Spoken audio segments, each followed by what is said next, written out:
29th November ছিল গুলগুলির 1 ইয়ার birthday আর কেকটা ছিল বাটারস্কচ হোমমেড, বানিয়েছে গুলগুলির পিসিমণি। কিন্তু ভাবছো তো গুলগুলি কে? এই দেখো,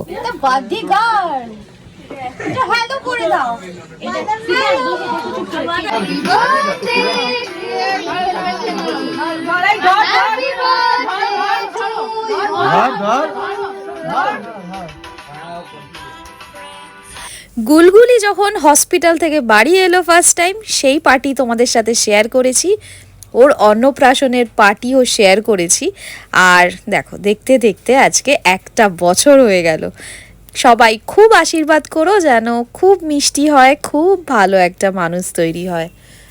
আগের ভিডিওয়ে তোমরা কমেন্ট করতে পারোনি, তো দেখেছি আমি, তবে তোমাদের সব ক্ল্যারিফিকেশানগুলো ক্লিয়ার হয়েছে কিনা আমাকে জানিও। আর এইখানে দেখো দুটোকে, দেখতে দেখতে এরাও বাবাইয়ের মতন একদিন কলেজ যেতে শুরু করবে চোখের নিমেষে।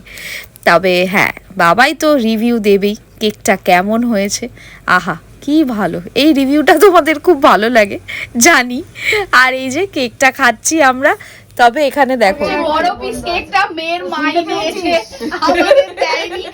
চলো খাওয়া দাওয়ায় ঝাঁপ দেওয়া যাক। স্টার্টারে ছিল চিকেন পকোড়া আর একদম লাস্টে ছিল চাটনি পাঁপড়, কিন্তু আমরা পাঁপড়টা স্টার্টারেই নিয়ে নিয়েছি।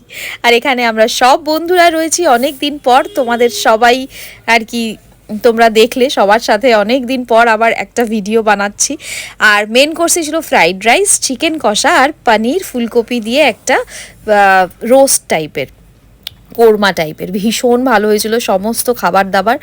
আর এখানে আমরা সবাই মন দিয়ে খাচ্ছি, বাবারাও রয়েছে আর মন দিয়ে এখানে খাচ্ছি।